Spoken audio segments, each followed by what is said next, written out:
Mentes criminales, asesinos en serie. Todos conocemos algún caso famoso. Muchísimas personas a lo largo del tiempo entraron a la historia como asesinos en serie. La frase asesino serial fue acuñada por un investigador del FBI llamado Robert Ressler en 1970. Antes de eso no tenían un nombre. Se llamaban asesinos de extraños, asesinos múltiples, diferentes definiciones. Pero él le puso la palabra en serie. ¿Por qué le puso este nombre? Porque se basó en los seriales que él veía cuando era chico. Antes, en los cines, antes de las películas se proyectaban capítulos cortitos de series de algún personaje en particular. Eso se llamaba serial. Entonces de ahí saca la palabra serial y le pone asesino serial a este tipo de criminales que compartían un patrón. Mataban a cierto tipo de víctimas, utilizaban siempre el mismo método, se movían por un lugar en particular, tenían algo en común. ¿Cómo puede ser que una persona se convierta en un asesino en serie? Bueno, las causas son múltiples. Varios comparten algunas. Como por ejemplo, haber sufrido de pequeño actos de violencia, abusos sexuales, un fuerte golpe en la cabeza. También, varios de pequeños demostraron una crueldad inhumana hacia animales. Varios asesinos en serie comenzaron torturando y matando a sus mascotas, perros, gatos, pájaros que encontraban, ratas. Cualquier animal que encontraban lo torturaban, lo mutilaban. A veces no lo hacían con animales, sino que lo hacían con sus propios muñecos. Jugaban a asesinar y mutilar a sus muñecos. Todas estas eran características que compartían muchos de los asesinos en serie. Además de eso, varios tienen peculiaridades. El 90% de los asesinos en serie son hombres. Hombres entre 20 y 50 años. Hombres caucásicos. Muchos de ellos se centran en asesinar mujeres. ¿Por qué? Porque la gran mayoría de los asesinos en serie tiene una peculiaridad también, que es que logra deshumanizar a las personas. No ven a sus víctimas como una persona, sino como una cosa. No sienten empatía cuando su víctima le está pidiendo que no la asesine, cuando está llorando, cuando está demostrando dolor. No sienten nada de empatía. Sin embargo, pueden fingir tener sentimientos, pueden fingir tener emociones, pero esto no lo hacen genuinamente, lo hacen copiando patrones de otras personas. Y esto lo utilizan en su vida diaria, en su rutina, en sus trabajos, con sus parejas, con sus familias. Allí es cuando ellos copian estos patrones para que nadie sospeche que luego, cuando llegan a su casa, cuando salen a la calle, se convierten en asesinos en serie. Estamos viendo ahí imágenes de la serie Mindhunters, una serie que nos cuenta precisamente los inicios de la palabra asesino en serie y toca varios casos muy peculiares, casos que vamos a estar hablando el día de hoy.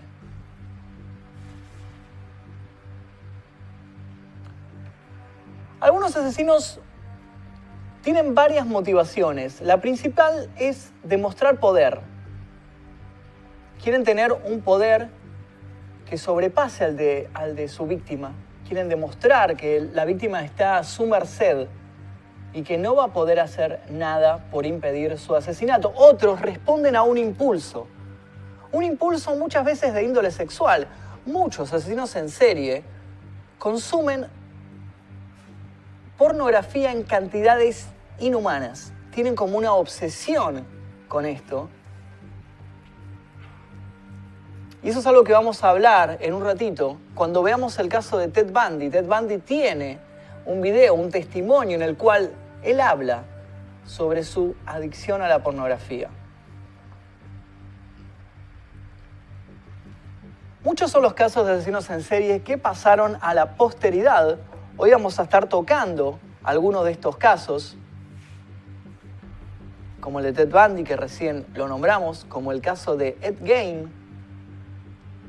También vamos a estar hablando del caso de John Wayne Gacy, Pogo, el payaso asesino, un hombre que se disfrazaba de payaso, animaba fiestas infantiles, tenía una doble vida, tenía muy buena reputación y luego asesinaba a otros hombres y los enterraba en el sótano de su casa. Vamos a estar hablando de todos estos casos, en particular el día de hoy. El del payaso era turbio, dicen por ahí, sí, veo que la gente está comentando. Recuerden que tenemos un WhatsApp nosotros, en el cual ustedes van a poder compartirnos sus experiencias, sus datos que nos quieran tirar, si tienen alguna película para recomendar, alguna imagen o algo que quieran mostrar, van a poder compartirlo en nuestro número de WhatsApp, que en un ratito va a estar apareciendo en pantalla. Mientras se los digo, es más 54 911 44 19 48 40. Pueden enviar sus mensajes con audios, así que todos los datos que nos puedan compartir va a ser más que bienvenido. Muy turbio ese caso, dicen por ahí. Sí, totalmente, súper turbio. Totalmente. El que inspiró al payaso It. Bueno, más o menos. Cuando surgió la nueva película de It, varios empezaban a decir que estaba inspirado en John Wayne Gacy, más o menos, medio por arriba, no es tan así, pero sí algo tiene que ver. Bueno, por lo menos que se disfrace de payaso sí tiene que ver. ¿Por qué había tantos asesinos seriales en Estados Unidos? Bueno, eso vamos a discutirlo el día de hoy. Es una temática interesante para hablar el día de hoy. ¿Por qué la gran mayoría de los asesinos en serie se concentran en Estados Unidos y el resto de los países parece que no? Acá en Argentina hay muy pocos casos. Creo que sobran los dedos de una mano para contar los casos de asesinos en serie que hay. ¿Y por qué en Estados Unidos hay cientos y cientos? It es un libro de Stephen King, sí, por supuesto. Gracias por el dato. Porque en Estados Unidos están todos del coco, dice. En Estados Unidos pasa algo particular. Permítame contar algo que me ha sucedido a mí. Yo tuve la oportunidad de viajar el año pasado a Los Ángeles y hay algo que nunca nadie me había contado de Estados Unidos. Yo había visto muchas, obviamente todo el mundo vio películas, series y demás. Algo que nadie me había contado era que cuando uno sale a la noche, nosotros con un amigo salíamos a cenar aproximadamente 11 de la noche, 11:30, y estaba lleno de gente loca, caminando por la calle, hablando solo, gesticulando, pero cuando les digo lleno, es lleno, estaba repleto. Y es algo que me llamó la atención, porque digo, más allá de eso, obviamente, en todos lados del mundo hay gente sin hogar, vagabundos, homeless, como le quieran llamar, pero acá había como una superpoblación, y no eran solamente gente que no tenía hogar, era gente que estaba loca, y gente que iba por la calle hablando solo a los gritos, peleando, gesticulando, y es algo que me llamó mucho la atención, y creo que tiene que ver mucho con el sistema de salud que tienen allá. Nosotros acá en Argentina tenemos un sistema de salud gratuito, público. Cualquier persona que tiene cualquier enfermedad puede ir a tratarse a un hospital, pero allá eso no es tan así. Allá tenés que tener como una especie de obra social ahí, entonces no todos tienen acceso. Una persona de bajos recursos generalmente no tiene acceso a la salud en Estados Unidos y eso parece que repercute en la sociedad. Y es por eso que tenemos tantos casos de asesinos en series, de masacres escolares, de tiroteos en escuelas. Después tal vez más adelante preparemos algún especial sobre esta temática. Y todos estos casos se concentran ahí. Yo creo que tiene que ver mucho con el sistema de salud que tienen en Estados Unidos. Ahora vamos a ver unos casos que son asesinos famosos que inspiraron películas, inspiraron series, inspiraron libros. Vamos con el primero de ellos, es Ed Gein. Creo que tenemos material para proyectar de Ed Gein. Así es. Estamos viendo un fragmento de la película La Masacre de Texas de Tobe Hooper, película de 1974, si mal no recuerdo, es de la década del 70. Con piel humana, chalecos, sombreros, guantes, sillas, lámparas decoradas con piel que le había extraído a sus víctimas, encontró en un cuarto el cadáver disecado de la madre de Ed Gein. Este dato inspiró al libro Psicosis y luego a la película filmada por Alfred Hitchcock, la película del mismo nombre. Así que tenemos a Ed Gein, que inspiró no solo La Masacre de Texas, sino también a la película Psicosis, un asesino que inspira dos obras de terror muy famosas, muy conocidas y creo que todos hemos visto. Después creo que tenemos otro caso, el de John Wayne Gacy. Creo que tenemos imágenes de John Wayne Gacy, porque los vecinos denunciaron que había un tremendo olor nauseabundo que salía de su casa. Cuando la policía se hizo presente, encontró infinidad de cadáveres enterrados en el sótano. Eran tantos que ya no los podía enterrar y que los tiraba ahí con cal como podía, los ocultaba ahí. Muchos de ellos eran jóvenes homosexuales que él llevaba a su casa con la excusa de una cita. Era un hombre de poder, él era un hombre con dinero, era un hombre que estaba metido en el gobierno de la ciudad en donde él vivía.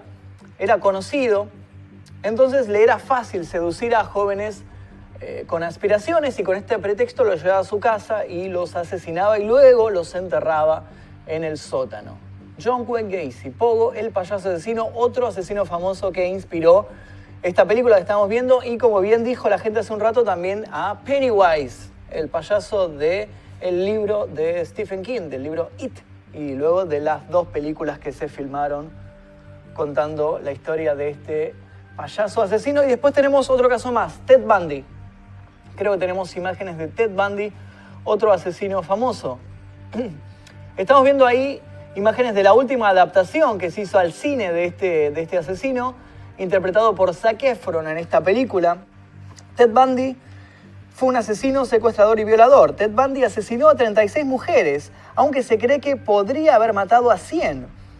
Antes hablábamos de las apariencias que en ocasiones engañan, pues este es uno de estos casos. Ted Bundy estudió psicología en la Universidad de Puget Sound en Washington. Era un estudiante aplicado y tuvo relaciones normales con chicas hasta que un día su mente psicópata explotó y se convirtió en un monstruo.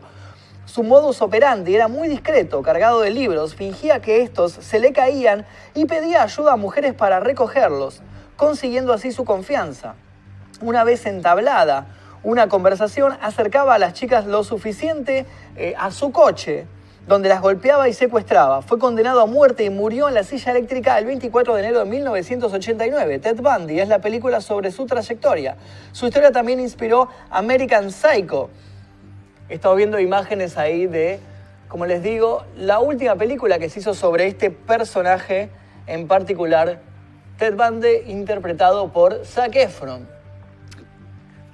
Ahí se ve claramente cómo era el método, el modus operandi, ¿no?, de este asesino.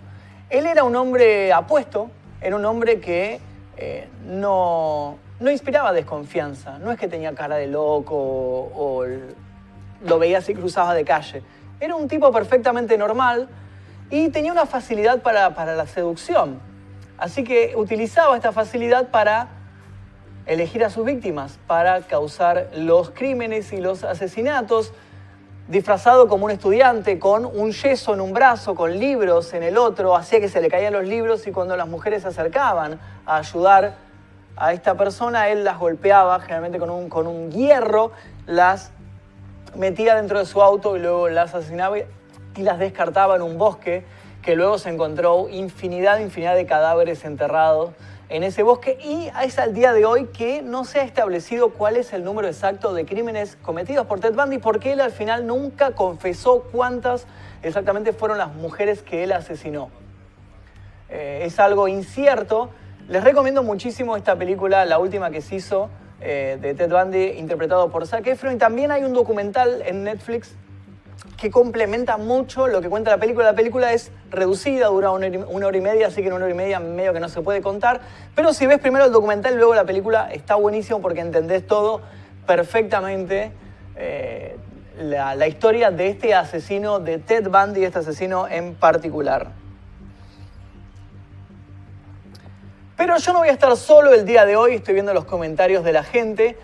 Mientras ustedes mandan sus comentarios, vamos a estar hablando con el invitado del día de hoy que va a estar contándonos sobre los asesinos en serie, sobre estos crímenes y compartiendo su experiencia. Él es psiquiatra, se especializa en arte forense y va a venir a desarrollar varios casos y vamos a estar charlando sobre la psicología en particular de estos personajes. Vamos a ver cuáles son los motivos, cómo es el modus operandi de estas personas. Así que le doy la bienvenida a Enrique de Rosa, creo que anda por ahí. ¿Cómo estás? ¿Cómo te va? ¿Cómo te va, Enrique? Un Muchísimo gusto. Qué bueno tenerte acá. Sí, yo también, porque mis hijos estaban fascinados. Cuando dije que venía, me dijeron, no puede ser. No me digas. Claro, me dicen, y vos no sabés quién es. Veo que vos no sabés quién soy, pero yo seriamente tampoco no sabía pero mucho. está bueno porque nos vamos a conocer. Nos vamos a conocer de mundos diferentes, aparte, pero interesante la escenografía. Gracias. ¿Te puedo contar algo de Ted Bundy? De Ted Bundy, contame por favor. Mira, que quizás para empezar, a la gente que veo de este mundo, son muchos de YouTube, ¿no? Son mucha gente. Bueno, sí. Que se metan, busquen el juicio de Ted Bundy, donde Ted Bundy, ustedes saben que puede ser el acusado, puede ser su propio defensor. Él solicita esto. El juicio iban muchas mujeres que pedían, y en realidad eran fans de Ted Bundy, y ponían, me quiero casar, carteles, por favor, fíjense. Pero acá no termina la cosa, para romper el hielo de nuestro desconocimiento. Sí. Llega Ted Bundy, hace pasar a una, tipo muy astuto, que se da cuenta cómo es, la sienta, le pide que sea su testigo, acto jurídico, él es abogado, todo acto jurídico dentro de un juicio es legal, y le solicita matrimonio. Entonces, en resumen, Ted Bundy hoy tiene una hija de ese matrimonio en el cual se casa con una testigo del juicio que él la cita y le dice, fulana de tal, ni me acuerdo cuál es el nombre, ¿quieres ser mi esposa? No estoy mintiendo, es increíble búsquenlo, es fascinante porque la gran cuestión era la seducción de Ted Bundy. Por algo lo ponen a Zac Efron, ponen a un personaje especial, ¿no? Por supuesto. ¿Y vos decís que este acto él lo realizó para lograr algún tipo de compasión frente al jurado? Para que digan, este hombre se va a casar o algo así, ¿no vamos a condenarlo a muerte? ¿O pensás que fue una decisión de él? A ver, dos cosas. Una, creo que logró lo que él esperaba. Él lograba prorrogarse, postergarse, extenderse en el tiempo. Él sabía que iba a ir iba a ser tendría condena de muerte. Pero la otra era la seducción, una especie de patología en él, en la que él necesitaba demostrar públicamente que él no iba a ser un acusado. Vos le mirás la cara en ese momento, y es un actor de Hollywood seduciendo gente, y está diciendo el juicio en el que vos fíjate que no, mirá la cara del sujeto, está fenomenal. Ese sujeto después sabe que lo van a matar. Y sin embargo, miren cómo está. Él está en el mejor de los mundos porque sabe que está seduciendo, sabe que está un gran encantador de serpientes. Claro. Me encanta la definición, encantador de serpientes. Sí, claro. Muchos de estos asesinos en realidad son eso. Gran parte de su poder lo logran con este gestito de control, ¿no? Que vos veo que te gusta el tema de la gestualidad y demás. Me encanta, yo soy muy... sos muy de gesticular, sí. Bueno, vos fíjate que él está estudiando a los demás, él está viendo, él está gozando del espectáculo. Total, yo ya estoy muerto. Yo ya sé que estoy muerto. Ella sabía. Yo ya sé que estoy muerto. ¿Y quién me priva de esto? Claro. Y es el momento. Aclarar a la gente que esto es lo real. ¿No? Esto es real, esto no es película. Mi Estamos viendo miopía es muy imágenes grande, de archivo. Es de imagen de archivo. Del juicio. En un ratito más adelante vamos a ver un video completo de un testimonio de él en la cárcel de cuando habla de su adicción a la pornografía. Ah, eso era otra. Eso lo vamos a ver porque eso... cuando estábamos preparando un poco el programa, vimos que es algo como un punto en común, ¿no? Entre varios asesinos que Mira, tienen... yo tuve hace unos años Sí. uno de los primeros, no sé si fue el primer grupo de adictos al sexo, que en realidad mis detractores pensaban que era una forma de encubrir mis propias actividades. Pero en realidad no era, quiero aclarar, es totalmente una mentira. Pero no, hablando en serio, el gran tema es la relación, que es lo que yo hago, en definitiva, entre Eros y Tánatos, entre la pulsión erótica de vida que llega a dominar a tal punto y la pulsión de destrucción. Esos dos hermanos, Eros y Tánatos, están constantemente en juego. Entonces, en realidad, la pornografía es la posibilidad de excitarse, pero de excitarse de la misma manera que es una excitación que nosotros llamamos de circuito de placer dopaminérgico en el cerebro, que los excita de la misma manera la muerte, el sufrimiento de la víctima. Hoy usamos mucho las palabras, ¿no? Utilizamos mucho la idea de cosificación. Sí. Pero en realidad el tema es yo gozo dominando la escena, dominando a la víctima, de la misma manera que en esas prácticas no es solamente pornografía, que también es una gran palabra, sino el tipo de pornografía. La pornografía que usan habitualmente es de un sadismo particular. Entiendo. En el juicio reciente del pediatra del Garrahan, en el que yo participé, lo notable eran los... Y no estamos hablando de un asesino, sin embargo, ¿no? Un abusador posiblemente. Muchas imágenes de pornografía infantil muy cruel en la cual los niños están muy sometidos, es decir, niños atados. Esta idea de control es central. Entonces no es pornografía por pornografía, sí, gratuita, sino que es el sexo bajo un sometimiento particular. Entiendo. Qué interesante eso. Mira, no sabía que habías estado involucrado en ese caso. Claro, como asesor de la Fiscalía. Qué interesante. Ese caso después creo que se resolvió a favor del... No. No sé dónde está preso, pero está preso. Quedó preso, ¿no? Sí. Claro. El tema interesante de esto es que es algo que vos al tocarlo de asesinos seriales, es que vos sabés que en general los temas se saben. Sí. Cuando salen al medio, después todos nos sorprendemos. Pero en realidad todas estas cosas en alguna medida se salen. Seriales. Ted Cruz, un asesino, un chico que uno de estos tiradores de colegio, todo el mundo sabía que practicaba con gatos. La otra cosa que vos dijiste, maltrato animal. Sí. Todo el mundo lo sabía, pero nadie juntó dos neuronas y dijo, mata gatos. Viste que hay un arma que antigua, no sé, muy bien, sigue existiendo. Bueno, ese rifle de comprimido. Claro, ese famoso matagatos, era para eso. Acá en Argentina era el tema del petiso orejudos, Cayetano Santos Godino, ¿no? Por supuesto, asesino de niños. Asesino de niños, pero empezó con gatos. También. Y termina con gatos, ¿no? Sí. Es decir, él logra que lo asesinen asesinando a la mascota del penal de Ushuaia. Mirá, claro. Los mismos presos en venganza lo matan. Claro, pero él sabía que iba a hacer eso. Las cárceles, igual que los barcos, tienen a veces mascotas. Esas mascotas a veces tienen una doble función de objeto erótico y objeto fetichista. De objeto erótico nos estamos en hora, pero digamos... Sí, no hay problema, estamos... bueno, está bien. Se imaginarán para qué utilizan un gato, ¿no? No sabías eso. Claro. No sabía nada de eso. Y sí, el gato tiene un aparato bucal particular. Claro. Y Cayetano Santos Godino lo que hace es empezar a... Primero hacerse amigo de este gato. Por eso cuando quien vaya al penal de Ushuaia, a lo que queda ahí, va a ver la imagen de él con el gato al lado. Y después lo mata. Pero él sabe pertinentemente que lo van a matar. Era su forma de terminar con la vida. Y él empezó su vida así. Él empezó practicando, pero en realidad ejerciendo su sadismo. Y termina sacrificándose a sí mismo de la misma manera. Qué interesante. Este caso en particular también tiene una peculiaridad que a él lo descubren porque asiste al funeral de una de sus víctimas, ¿no? O sea, por lo menos yo había leído eso, que asiste y pregunta por un tornillo o algo que él mismo le había metido en la cabeza. No, un clavo de 5 pulgadas. Un clavo, eso. Un clavo de 5 pulgadas. Y lo descubren por eso, porque era un dato que nadie sabía. Bueno, porque Cayetano, que vos dijiste también muy interesante tu introducción, y tenés cráneos. En los hospitales se peleaban por el cerebro y el cráneo. Era un chico golpeado por su padre, un inmigrante italiano, muy golpeado. Eso no, en esa época no lo transformó en imputable, pero digamos, muy golpeado, muy maltratado, pero su gracia era volver a ver lo que había hecho. Claro. Y él se cruza con el padre de la víctima, le dice que está perdida, pero que él está yendo. Y estaba yendo al velatorio. Y en realidad lo que él quería ver era el clavo. Él quería ver ese clavo. Él quería ver el clavo. Claro. La historia del clavo es repetida. El clavo, después se repite. El tema de las armas blancas es muy interesante como objeto de sacrificio no en homicidios seriales, sino en homicidios simples, ¿no? Pero, digamos, el tema del clavo o las armas blancas tiene un sentido otra vez ligado a esta cuestión de la sexualidad, ¿no? También. Claro, más que una pistola. Más que un tiro, más que una bomba. Cosa, claro, entiendo.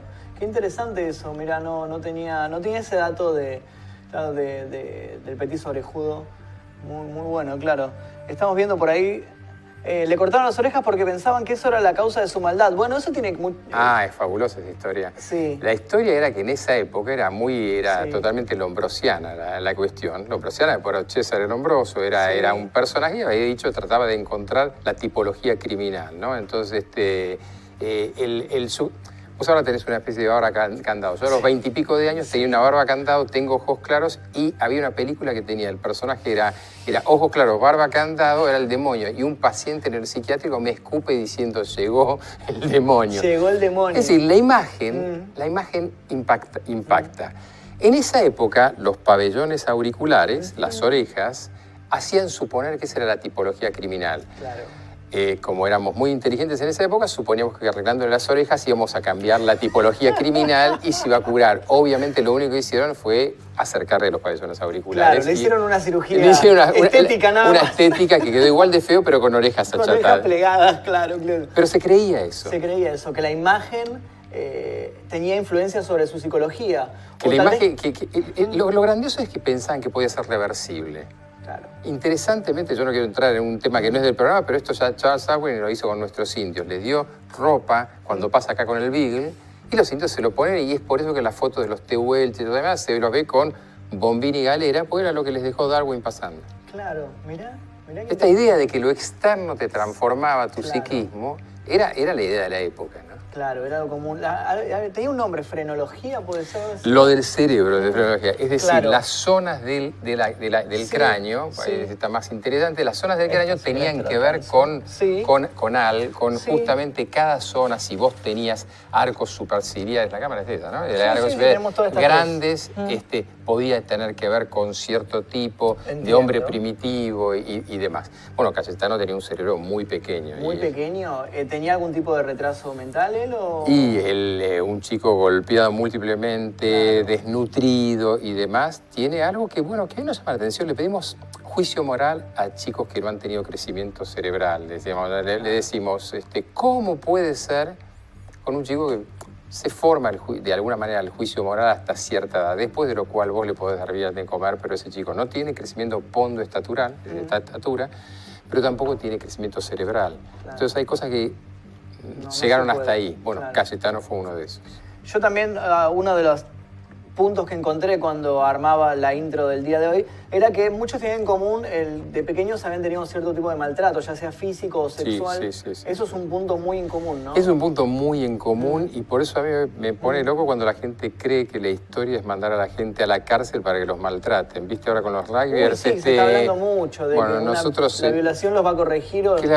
Bueno, con lo cual es la fantasía. ¿Por qué me dedicaría a Eros y Tanatos? Porque es la fantasía de todos que si violan al otro lo van a corregir o algo. No, es una incubadora de futuros delincuentes. Exacto. Los regímenes penales juveniles en realidad también tienen que ver con eso. No, los chicos estos son maltratados, abuso sexual a patadas. En realidad es el tema del abuso sexual infantil, la correlación criminal, que con esto, por favor, no estoy excusando a nadie, ¿no? Porque después seguramente están pegando por alguna parte, pero en realidad es que esto significa que vos no podés querer si no has sido querido. Y esto que puede parecer una obviedad, vos tenés que formar el sentimiento de amor para poder amar.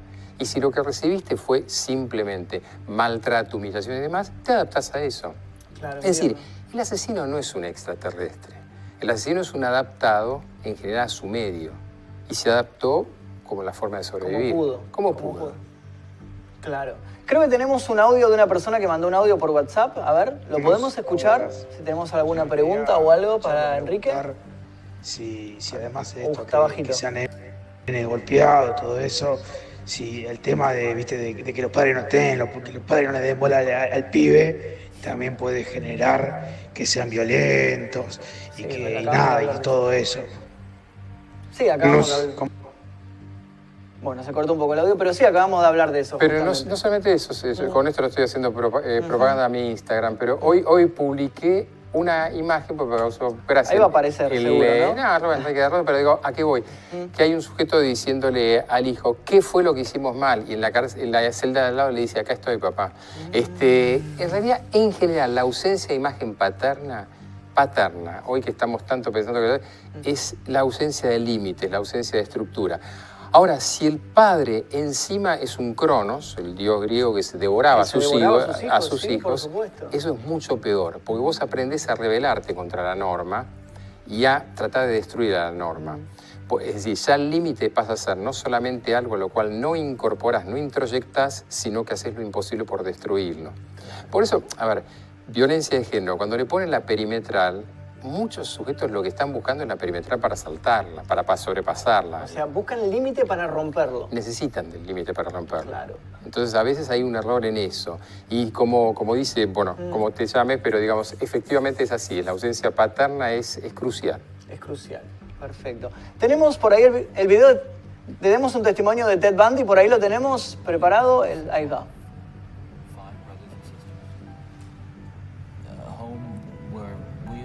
Children were the focus of my parents' lives, where we regularly attended church. Two Christian parents who did not drink, they did not smoke, there was no gambling, there was no physical abuse or fighting in the home. Basically, I was a normal person. I wasn't some guy hanging out in bars or a bum. I wasn't a pervert in the sense that, you know, people look at somebody and say, I know there's something wrong with them, you just tell. I mean, I was essentially a normal person. I had good friends. I led a normal life, except for this one small but very potent, very destructive segment of it that I kept very secret, very close to myself, and didn't let anybody know about it. And part of the shock and horror from my dear friends and family years ago when I was first arrested was that there was no clue. They looked at me and they looked at the all-American boy. And it happened in stages, gradually. It doesn't necessarily, not to me at least, happen overnight. My experience with, I'd say, pornography generally, but with pornography that deals on a violent level with the sexuality, is that once you become addicted to it, and I look at this as a kind of addiction, like an addiction, you keep craving something which is harder, something which gives you a greater sense of excitement, until you reach the point where the pornography only goes so far. You reach that jumping off point where you begin to wonder if maybe actually doing it will give you that which is beyond just reading about it or looking at it. Listen, I'm no social scientist, and I haven't done a survey. I mean, I don't pretend that I know what John Q. Citizen thinks about this. But I've lived in prison for a long time now. And I've met a lot of men who were motivated to commit violence just like me. And without exception, every one of them was deeply involved in pornography, without question, without exception. Bueno, estamos viendo ahí un fragmento de un testimonio. La gente preguntaba si esto era un acting de él, si él se hacía como la víctima o se hacía el triste. En realidad sí, él buscó la idea de la pornografía, no para excusar, pero sí necesitaba guardar la cara en todo sentido de ser un buen tipo, ¿no? Y de ser una víctima. Ahora él utiliza, yo no estaba leyendo los subtítulos, pero utiliza un término en inglés muy práctico que es craving. El hecho de crave something es en realidad estar necesitando desesperadamente algo. Okay. Ese shot esa urgencia, claro. Ese shot de dopamina, de adrenalina para la gente, él lo obtenía, y vos viste que dice sexualidad, pornografía con violencia. Con violencia, sí, lo dice. Y acá viene el punto. Viste que se habla mucho de la castración química. Sí. La violación no tiene nada que ver con el sexo, tiene que ver con la violencia, tiene que ver con el poder, tiene que ver con poseer y hacer sufrir a la víctima. Mi goce es el dolor del otro. Claro. Entonces, él en realidad a la cuestión que estaba adicto era a la sexualidad, pero atada a la violencia, no a la sexualidad. Entiendo. Y al principio él estaba viendo que la entrevista al principio es como que dice lo contrario de lo que estuvimos hablando. Él dice que no lo maltrataron de chico, que creció en una familia normal, que tenía una vida normal. Y tampoco él se apega a la figura de, como estábamos hablando, del petiso orejudo, de tener una imagen deforme o lo que sea. Es una persona, o sea, tal vez común y corriente, y algo sucedió en su vida, más allá del... No hubo maltrato, no hubo tal vez abuso sexual de pequeño. ¿Qué puede ser que cause que una persona se... ¿Es algo psicológico? ¿Es algo genético? Mira, bueno, no. El gran tema que todavía estamos atados un poco a la TERE y mucho a una tipología criminal que llegó entre los 60 y 70 en Estados Unidos, que era el criminal minds, el profiling y todas esas cosas. Sí. Para odio de varias personas que hacen cursos de eso, el gran punto es que los criminales no vienen con cuernos, no largan fuego. En general, el gran problema que es el tipo de al lado, que todo el mundo dice era el superadaptado. Yo vi que ustedes hablaron de Barreda. Sí, cualquiera que conozca La Plata y que sepa el caso Barreda sabe que Barreda era un hiperadaptado, era el no criminal. Claro. Robert Hare, que es el que habla el que más estudió en una de esas, los psicópatas, que también es una palabra muy usada, él decía, él utiliza el efecto Lucifer. El subtítulo del libro es Cuando la gente buena hace cosas malas. En realidad el punto es la gente buena. Claro. Es que no vienen con cartel, no vienen con subtitulado, no vienen con aviso. Y ese es el gran tema.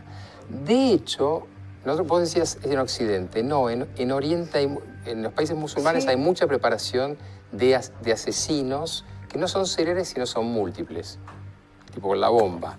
Bueno, ese sujeto buscan al más normalito de todos. Ah, ¿sí? Buscan al indetectable. Ese es el gran problema. Y por eso los chinos están empezando con el perfilado, pero ahora sí, el reconocimiento facial. Porque en lugar de esperar algún rasgo de maldad, lo que están buscando es una cuestión, que es lo que hacemos nosotros, que es una cuestión estadística. Yo estoy empezando trabajos que posiblemente con la Secretaría, el Ministerio de la Provincia de Buenos Aires de Seguridad, en el que lo que tratamos de buscar cuáles son patrones comunes, pero no patrones morfológicos o tipológicos, sino patrones... En general, esta gente va dejando rastros. ¿Rastros cómo? Ahí sí, de actos que han cometido a mínima. Uno de ellos, que esto se fue presentado en la Cámara de Diputados el año pasado, me parece, es el maltrato animal. El FBI utiliza el maltrato animal como un indicador absoluto de violencia doméstica. Nosotros todavía no lo estamos haciendo. Y ahí, ese sujeto, en general, no tiene aspecto de nada malo. Pero un día agarra su fusil en Estados Unidos y mata a varios, o acá mata a la esposa. Mata a la esposa, claro. Okay. Interesante, interesante. Creo que tenemos WhatsApp, tenemos una pregunta de alguien por ahí. Ahí va. Hola Magnus, quería preguntarle al doc si se puede determinar si alguien es criminal solo por sus rasgos físicos. Hablamos de esto también hace un ratito. Salud Uruguay. No, claro, no. Imposible, no. No. Es más, yo diría, cualquiera que se parezca a nosotros dos es factible que sea más criminal porque no tenemos ningún rasgo que nos involucre como criminales. Claro. Por supuesto, yo no soy de esta mesa, pero digamos... No, yo tampoco, quiero aclarar. ¿Sabes qué? A mí me sucedió, yo trabajaba antes cuando era joven, en mi primer trabajo. ¿Cuándo eras joven? Yo tengo 35 ahora. Yo tengo que hacer el doble. Bueno, cuando era más joven, cuando tenía 19, mis primeros trabajos, yo siempre fui artista, entonces tenía esta cosa de pintarme el pelo, de escribir canciones, de hacer cosas. Y un día mi jefe, yo trabajaba en Coto, era empleado de Coto. Mira. Mi jefe me lleva aparte y me dice, te hago una pregunta, Pablo. A mí me gusta, siempre el terror me gustó. Me dice, te hago una pregunta. ¿Vos no tendrás algo de que querés matar gente o algo? O sea, me lo preguntaba seriamente. Porque claro, o sea, entre toda una, como estándar, digamos, o sea, alguien que escribía, porque yo escribía cuentos de terror o cosas así, él pensaba que yo iba a hacer una masacre, porque él me contó que tuvo el caso de un empleado de él que hablaba de que quería secuestrar a alguien, un día fue y secuestró a una persona. Y él tenía miedo de que yo un día viniera y matara. Bueno, pero, a ver, anteriormente, bueno, la anomalía siempre llama la atención a algo malo. Yo de bastante chico no solamente escribía, y vengo obviamente de una época muy anterior, escribía, sino que más tarde tocaba en un grupo que, uno de los grupos que tocaba música hindú. Me dedicaba al budismo, tocaba música hindú, obviamente iba a un colegio católico digamos, de derecha ultraconservador. Sí. Y la gracia era que mi padre, yo decía, mi padre no sabe si yo soy budista, comunista u homosexual o todo junto.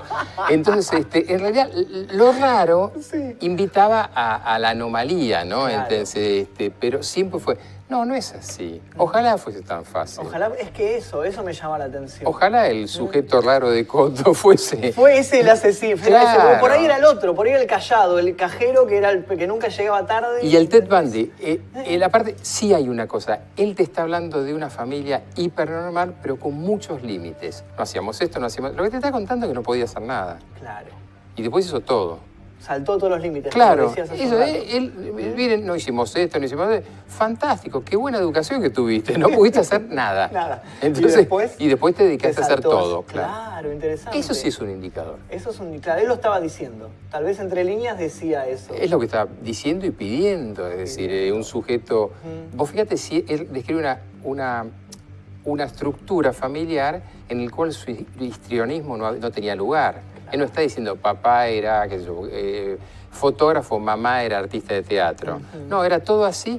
Y yo ahora me como las cámaras. Es decir, esto está pasando en una época en que todo el mundo era mucho más apocado, mucho más recatado. Claro. Y él es un extravertido. Sí, te quería mostrarse. Él quería mostrarse, claro. Creo que tenemos una pregunta por WhatsApp por ahí, a ver si lo podemos ver. Hola Magnus, tengo una pregunta para Enrique. ¿No conoce ningún caso de algún asesino que se basó en alguna película de terror? Onda Jason Michael Myers. Siempre es al revés, una película se basa en algún asesino. Ah, entiendo, él está diciendo como Scream, sí. Como Scream, o sea que se haya vuelto loco por ver películas de terror.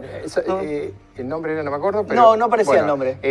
¿Sabes lo que pasa? Es que el gran tema es que en realidad sí existe los delitos copycat, los delitos por imitación.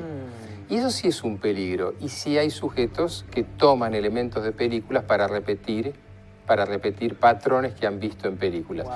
Con lo cual es la historia circular. Nunca sabemos si eso fue escrito antes y reproducido y copiado. Y por eso es interesante la teoría de la historia, ¿no? Del final de la historia, porque en realidad suponemos que la historia es circular. Porque nosotros estamos hablando de ahora, pero cuando uno empieza, me voy a ir no muy lejos, pero Jack, el destripado Jack the Ripper, era un sujeto que en realidad no mataba prostitutas, en realidad básicamente mataba mujeres que fueron puestas como prostitutas porque no se suponía que la mujer a la noche tenía que estar en la calle. Algunas de las cuales eran prostitutas. ¿Algunas eran prostitutas? ¿No todas? No, claro, la minoría. Entonces, en realidad, el gran punto es que después Jack the Ripper tuvo imitadores. Tuvo imitadores inclusive en el mismo lugar. Cualquiera que vaya a Londres y vaya a ver el lugar van a ver que no fue él el único. Y la fantasía era que era un hijo de la reina o el cirujano de la reina, que eran los que respondían esto. Y se hicieron películas sobre esto. Un montón, pero infinidad de películas de Jack the Ripper. Yo vi una con Johnny Depp, que él era un detective como que fumaba opio para tener como las visiones, desde el infierno, que se llama From Hell, creo que se llama. Y veía como las visiones de él. ¿Sabes dónde viene el tema del opio? No. ¿De dónde viene la palabra asesino? Del hashishian. Había un club. Quien conozca París, hay una isla que se llama Saint-Louis en el medio, y había un lugar donde se encontraban Flaubert, las flores del mar y demás. Y demás. Y se encontraban y fumaban opio, marihuana y hashish. Wow. Y los hashishian, los encargados en el norte de África de los homicidios, por el furor, se le decían los asesinos. Hashishin. De ahí deriva la palabra.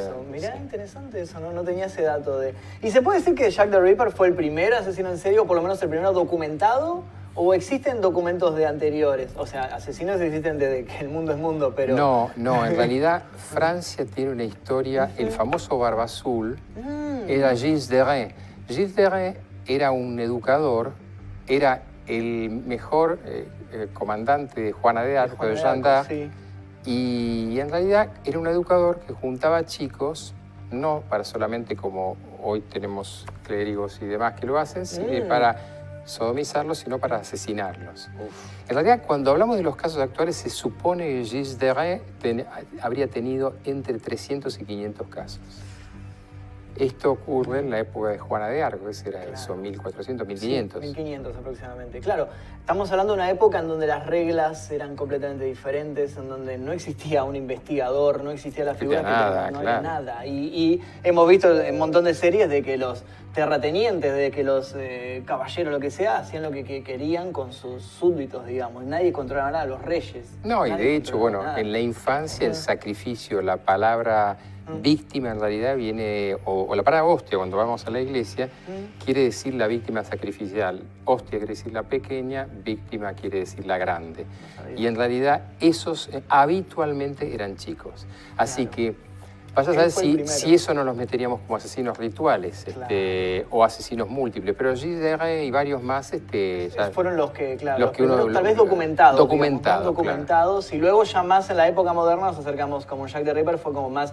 Aparte ya ese tuvo mucha cobertura de la prensa, o sea, tiene como todos esos puntos de... Claro, si había prensa escrita. Él tenía también algo en común con el resto de que se comunicaba con la prensa, ¿no? Él mandaba mensajes. Él mandaba mensajes. Que uno mandó diciendo que no culpen a los judíos o una cosa así, o sea, se comunicaba por cartas. Vos estás tocando un tema muy interesante porque la última teoría en base a la genética es que habría sido un inmigrante judío polaco. ¿Tenías el dato? Sí.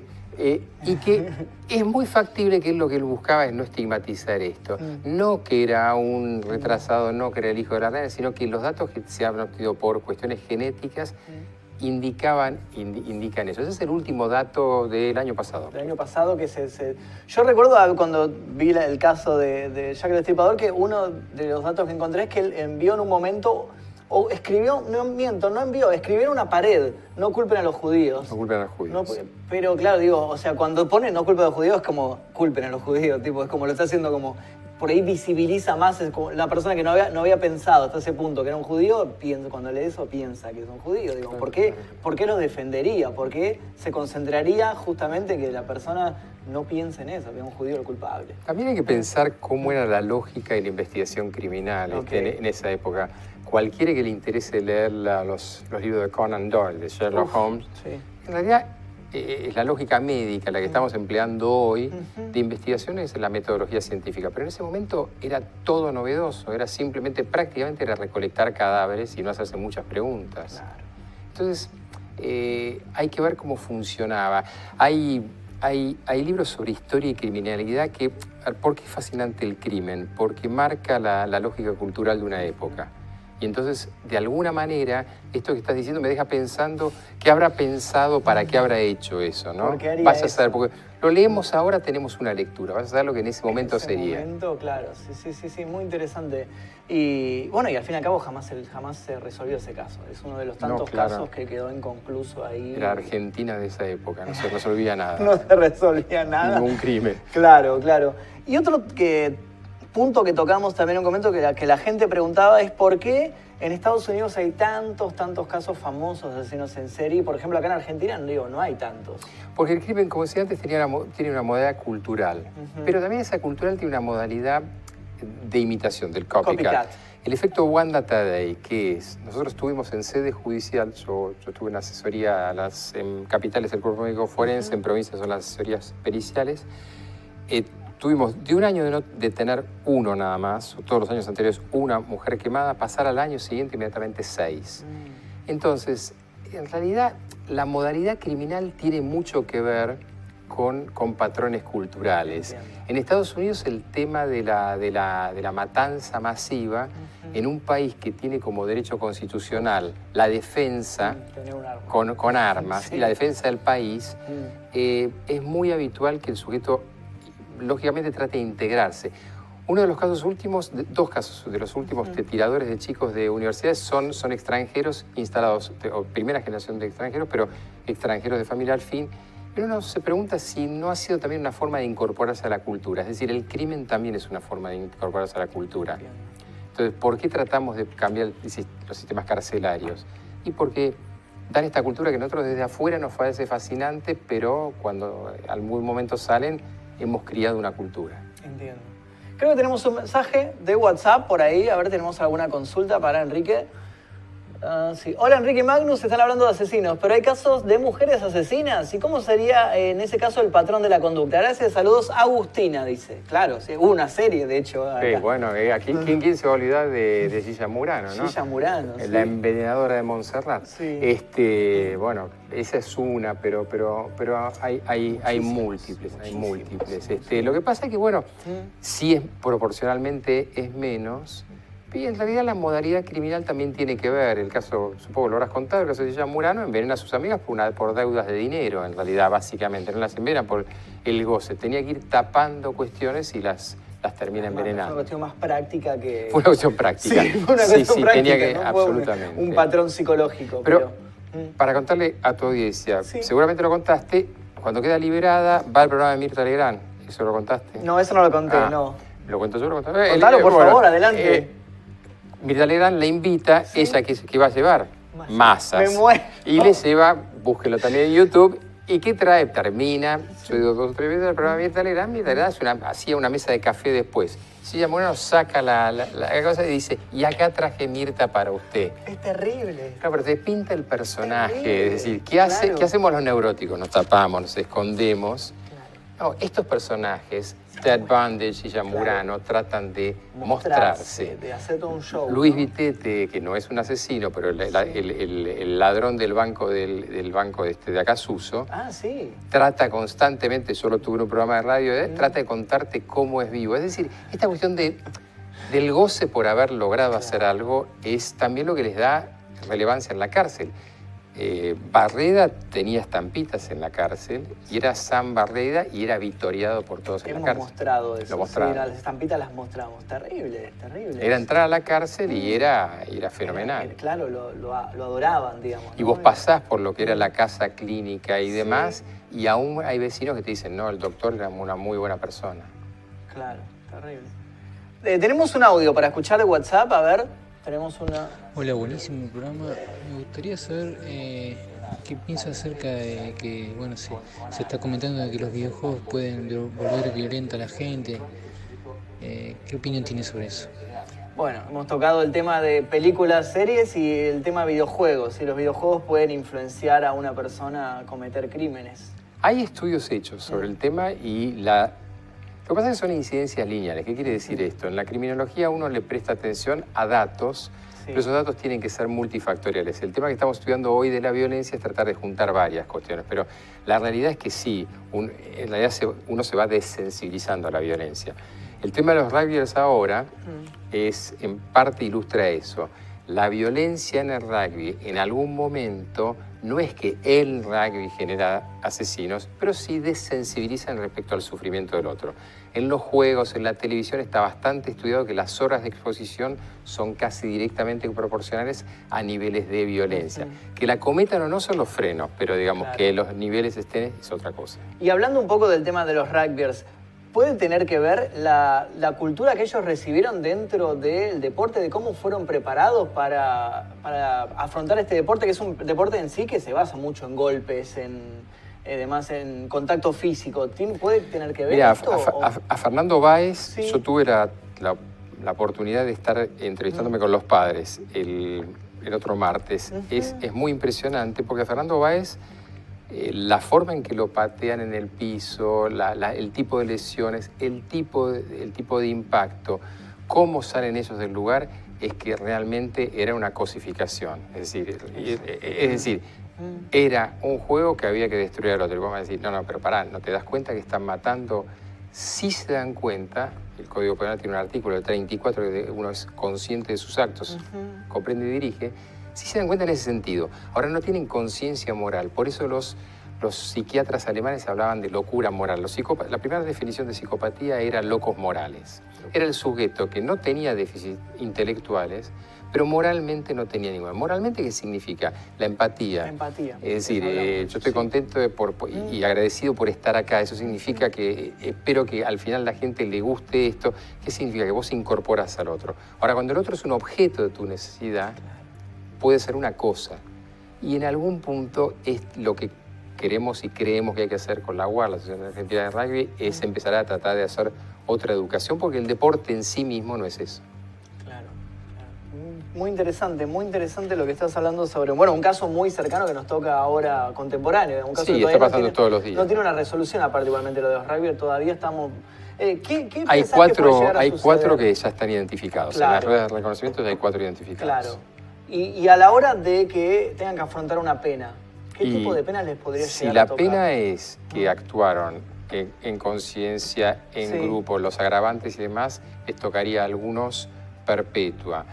La defensa va a intentar utilizar el homicidio, que se llama a veces, que no es este caso, la preterintencional. Preterintencional es que yo me peleo con vos, te empujo, golpeas con la cabeza y Pero eso es como accidental y no es este caso. Exactamente, claro. Para simplificarlo es accidental. Claro. La otra es el famoso homicidio en riña. Para que haya una riña tiene que haber una riña, no un sujeto tomando un helado, claro, tirado en el piso, que van y lo golpean, y cuando está inconsciente lo vuelven a patear, porque mañana tendremos la autopsia real, pero aparentemente le habían fracturado la columna cervical, con lo cual habría dado una fractura de médula, con lo cual habría estado paralítico. No, claro. Y con lo cual agoniza durante media hora. Terrible. Y estos sujetos, con gritos de los otros, mátalo, mátalo. Con lo cual, en realidad, ya ahí están hablando de la jauría, del efecto manada, ¿no? Que lo vemos en otros delitos. Sí, lo vemos en violaciones. En violaciones masivas. Sí. Claro. Bueno, Enrique, creo que tenemos acá preparados algunos videos para analizar el comportamiento de algunos criminales, de cómo reaccionan frente a cámara cuando son entrevistados. Tenemos video con audio, así que vamos a escuchar el audio. Un joven de 18 años recibió una condena de 3 cadenas perpetuas sin derecho a libertad condicional por haber disparado contra sus compañeros en una escuela secundaria en Ohio en febrero de 2012, en una lectura de sentencia que estuvo marcada por su playera con la palabra asesino, además de insultos contra los deudos de sus víctimas.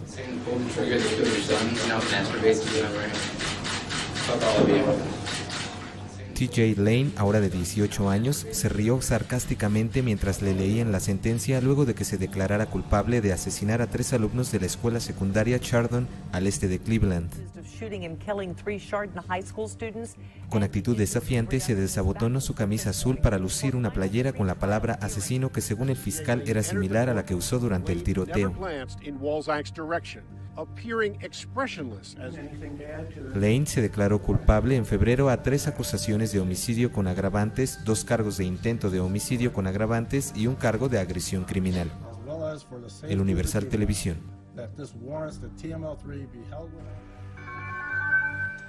Bueno, interesante la actitud, ¿no? Esto ya, a ver, estábamos viendo a Ted Bundy, que él dentro de todo se defendía, digamos, intentaba defenderse. Acá estamos viendo a una persona que ni siquiera hace el mínimo intento de defenderse, se pone una remera que dice asesino, les hace fuck you a los padres de la víctima. ¿A qué se debe? Y desde nuestra perspectiva neurótica y casi diría alguien capitalista, obviamente no tiene ninguna. Desde una perspectiva de la marginalidad y te da un sentido de vida. A ver, todo el mundo trate de salirse de su rol, los que nos están viendo, de su rol habitual. Ajá. Imagínate que vos no tenés nada, pero de golpe algo te da identidad.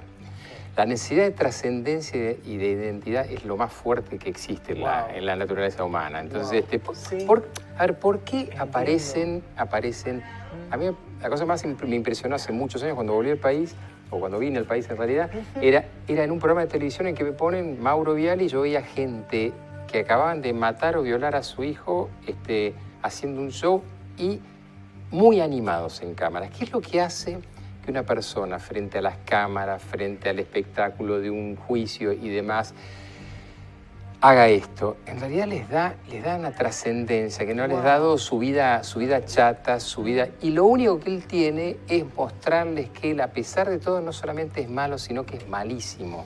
Se masturba con el mismo dedo que apretó el gatillo y está orgulloso de haberlo hecho. Pero claro, insisto, todos estos tipos tienen algo que lamentablemente a nosotros nos lo da la marginalidad. Son sujetos que saben que no tienen nada para ganar. Claro. Todo para perder o todo está perdido. Entonces, ¿qué tengo yo para ganar? La posteridad. Wow. Entonces, no soy Mozart, no compongo nada, no escribo nada, pero mi legado, Ed Gaines, vos decías, ¿por qué se hacen todas las películas y demás? El sujeto del Silencio de los Inocentes, creo que se llamó acá, lo que está buscando es trascendencia. es trascendencia. La misma cuestión, no se colecta la piel de víctimas porque sí. Claro. Vos estás buscando apoderarte de algo del otro. Este sujeto maldito, lo que se apoderó es claramente de la mente de los padres de esos chicos. Claro. Ese tipo va a estar muerto 10 millones de veces y los padres de esos chicos no se van a poder olvidar de esto. Mira. Entonces, eso es la canción que todo músico quiere que después de su muerte se escuche. Wow. Es muy interesante lo que decís porque más allá de los asesinos en particular, a mí me ha tocado, yo estoy mucho en el mundo de YouTube, día a día veo un montón de gente en YouTube que literal tiene un canal para hacer el ridículo. Claro. Conozco un caso en particular, un chico que es adicto a las drogas, que hace transmisiones en vivo para que la gente le done plata para comprarse drogas, y en las transmisiones él se humilla frente a cámara, pero de manera ridícula. Y yo siempre le pregunté, ¿pero por qué hace esto? Tipo, ¿no se da cuenta de que se están riendo completamente todos de él? Y porque es alguien. Y él, claro, es lo que lo convierte a él en alguien, es su legado. Es alguien. Me acabas de hablar un panorama que nunca había contemplado. Pero por supuesto, güey, pero ese instante de existencia, ¿cuánta gente se mata? A mí me sorprende por la existencia hoy de los medios. Y cómo los medios utilizan esto en víctimas, pero este sujeto hace algo atroz para existir. El que imita toda la historia de los seguidores de Charles Manson. A quien le guste esto, léase la historia de el antes y después y los seguidores del clan Manson. Es fenomenal, porque en realidad cantidad de gente trataba de imitar a ese gurú y no pudo. Entonces, por eso ocurre otro efecto que es el copycat, que es tratar de superar al delito anterior. Que eso es porque los delitos se van volviendo mucho más crueles y porque en Estados Unidos y en Inglaterra se trata de no dar publicidad a los delitos. Claro. Se busca hacer eso. Claro. Qué interesante, qué interesante. Creo que tenemos otro video para ver. ¿Puede ser? Where is your emergency? My house. Okay, what's the emergency? I just killed my mom and my sister. You just killed your mother and your sister? How did you do that? I shot them with a .22 revolver. Are you sure they're dead? Yes. Okay, I want you to stay on the phone with me, okay? Are you all right? Yeah, I'm fine. Okay. Where is the gun? It's on the kitchen counter. Is there any reason that you were so angry at your mother and your sister? I don't know. I wasn't. It's weird. I wasn't even really angry with them. It just kind of happened. I've been kind of planning on killing for a while now. The two of them, or just anybody? Pretty much anybody. Why? I don't know. I don't really like people's kind of attitude. Right. I think they're very like, you know, emotional. I don't know, verbally. Bueno, interesante. El asesino por aburrimiento. Sí. El aburrimiento es un causal de homicidio bastante frecuente. ¿El aburrimiento? ¿La rutina, tal vez? La rutina, el aburrimiento, el salir de esa rutina. Y por eso sí se da en esos pueblos americanos en que el sujeto de golpe tiene una vida medio terrible. Y para salir del tedio vos escuchás la voz monocorde del chico. Que claro, si uno lo trata de poner en la patología, esto se llama en esquizofrenia aplanamiento afectivo. Listo.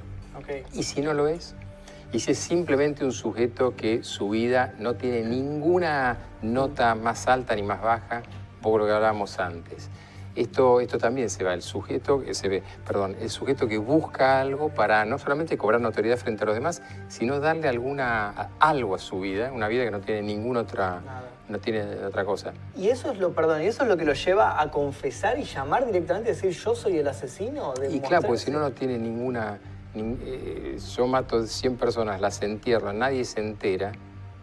O tengo un fin, el famoso móvil, y que son 100 acaudalados y le saqué el dinero, o tenía una venganza. Claro. O en realidad necesito que alguien lo sepa. Claro. Si no, no sirve de nada. Es esa necesidad de mostrarse, decir yo fui el asesino, tipo quiero... Claro, existo, soy importante, soy alguien. Cuando no hay otro móvil, ¿no? Obviamente. Claro. En este caso, ¿lo estuviste planeando? Sí, hace mucho tiempo, pero en realidad te enojaste, claro. La oficial que lo recibe trata de entender alguna lógica neurótica, alguna lógica comprensible. ¿Te enojaste, te peleaste, les pegaste un tiro? No, algo había que hacer. Faltaba que dijesen, se terminó la serie y los maté. Viste que lo cuenta un poco así. Había algo que hacer y bueno, las maté, pero yo sabía que las iba a matar en algún momento. Claro, claro. Interesante. Bueno, Barreda no está muy lejos de eso. No, exactamente. Pega mucho con el perfil este. Claro. Tenemos, bueno, quiero agradecer primero a la gente por la participación. Debo decirte, Enrique, que la gente te adora. ¿Sí? Hay gente preguntando si te podés casar con ellos. O sea, están muy contentos, están todos participando. Tenemos un montón de WhatsApp.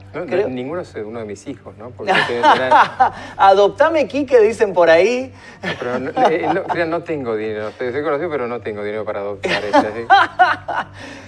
Sabe demasiado Quique, dicen por ahí. Está la gente, te digo, te adora. Quique, sos un grande. Yo estudio psicología y me quedé para escucharte nomás, dicen por ahí. Bueno, hablaremos con la producción a ver cómo son los monumentos. Señor Enrique se casa conmigo, casate conmigo, Quique, dicen por ahí. Me quiero unir al club de fan de Quique, ¿dónde firmo? Síganlo en su Instagram. Enrique de Rosa es tu Instagram, ¿no? En un brote de creatividad, Twitter e Instagram se llama Enrique de Rosa. Está muy bien. Sí, ¿no? ¿Qué es eso? No sé, me acuerdo, es como la clave de que hace... no sé qué persona. Ahí está apareciendo, ahí lo tenemos en pantalla. @ Enrique de Rosa. Síganlo, búsquenlo en Twitter, en Instagram. Ahí tenemos el link directo para los que están ahí en el chat, aparece instagram.com, @Enrique de Rosa. Síganlo ahí. Si quieren unirse al club de fans, síganlo por ahí. Nos pueden ver en Crónicas de la Tarde en el Canal 3. Ahí tenemos invadido el Instagram de Enrique. Y tenemos un montón de WhatsApp de la gente que está participando hoy muchísimo, así que podemos escuchar o leer alguno. A ver, ¿es posible que exista un violador / asesino que no haya sufrido ningún tipo de violencia durante su infancia y adolescencia? ¿Es posible que estas características se encuentren en los genes o solo se forman por el entorno en el cual se desarrolla la persona? Bueno, vimos un poquito con Ted Bundy de que él no sufrió violencia, pero sí tuvo estas barreras desde chico, ¿no? Sí, en realidad el gran tema, todo eso de la causalidad, genética, enfermedad, social y demás, responde a un modelo rápido que usamos en las charlas para Poder Judicial u otros, que es el modelo de los sabios ciegos y el elefante. Entran rápidamente, lo conocen. Lo palpan y cada uno y su visión. Sí. El gran problema es como hoy, el rugby, no es el rugby, son las drogas, es el alcohol, son los esto, el otro. Ojalá fuese tan simple, porque suprimimos eso y qué sé yo, no, es hoy no sé quién me decía, no es el cannabis, si fuese tan simple, otros no, tienen que... O sea, no hay un patrón, no hay patrón no sé quiénes vinieron antes, pero digamos, en realidad digo porque en serio hay mucha gente haciendo cursos sobre esto y la gente se inscribe. Ojalá hubiese un patrón. Sería tan fácil porque se podría prevenir incluso, ¿no? Si hubiera un patrón. El tema es que estamos armando los patrones más ligados a lo que pasa en la enfermedad. ¿Qué pasa en salud pública cuando vos tenés una infección? El virus, el virus en China. Empiezas a buscar qué factores comunes se repiten, pero de una manera en la cual no te pones ideas a priorísticas. Es decir, no decís, la gente que hace tal cosa. Empiezas a tomar... Y ese modelo es el que estamos tratando de aplicar en el mundo. Yo estoy tratando de usarlo acá en violencia, pero los diferentes tipos de violencia. Y ahí es donde, por ejemplo, entra el tema maltrato animal. El tema maltrato animal sí tiene una correlación estadística del 70% para el FBI. Altísima. Hay un caso chocolate, los que le gusten los animales van a acordarse, el caso del perrito despellejado. Sí. ¿A qué se dedicaba el que lo despelleja? No recuerdo. Peluquero. La pena no era suficiente y vos fíjate qué sociedad loca estábamos. Al día siguiente el sujeto estaba atrás de la cabeza de alguien cortándole el pelo. Terrible, con una tijera, con una tijera y previamente había despellejado a un perro. De tan cruel que se presta la risa, pero es terrible. Entonces cuando no empezamos a ver ciertos patrones, se nos escapa la tortuga, ¿no? Como decía el sabio Maradona. Claro, sí, exacto. Tenemos una pregunta más por WhatsApp, a ver. Dice, hola, buenas noches. Quería contarles algo que me dijo mi sobrino cuando cursaba psicología en el CBC de la UBA. El profesor les contó que hacía test a las personas que hacían curso de manejo. Él contaba una situación donde a un chico de 17 años aproximadamente le pidió que dibuje un hombre con un paraguas en un día lluvioso. El chico dibujó un hombre con cara mala y con un paraguas cerrado que llegaba a parecerse como a una espada. No sé qué otros puntos del dibujo contó, pero la conclusión a la que llegó era que el chico era un sociópata en progreso. Terminó bochándolo porque era un peligro al volante y habló con la madre de este chico para advertirle. ¡Wow! Bueno, esas son las barbaridades de la psicología y de la psiquiatría. Ese es el HTP, es el árbol caza persona y persona bajo la lluvia. Eso se llama persona bajo la lluvia. Yo, para avisarles a tu concurrencia que pueden pedir en tus fascículos cómo pasarlo bien, el paraguas debe estar abierto, debe protegerte de la lluvia, no tiene que ser muy grande.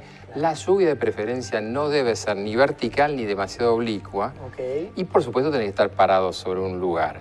Ahora, cualquiera que a partir de eso detecte sociopatía, está proyectando su propia sociopatía. ¡Wow! Claro. Es decir, perdón por el profesor, pero digamos, bueno, es parte de la... Ojalá vez, ¿te imaginas? Tenemos gente... Pero a ver, yo siempre me pregunté, con este tipo, cuando hacen este tipo de test, uno googlea cómo contestar estos test, me memorizo cómo contestar, y yo puedo ser un asesino serial y te hago el test perfecto. De hecho, pasa así. Hace unos años un psicólogo empezó a divulgar por su página web cómo había que contestar el test de Rorschach, de las manchas. Sí.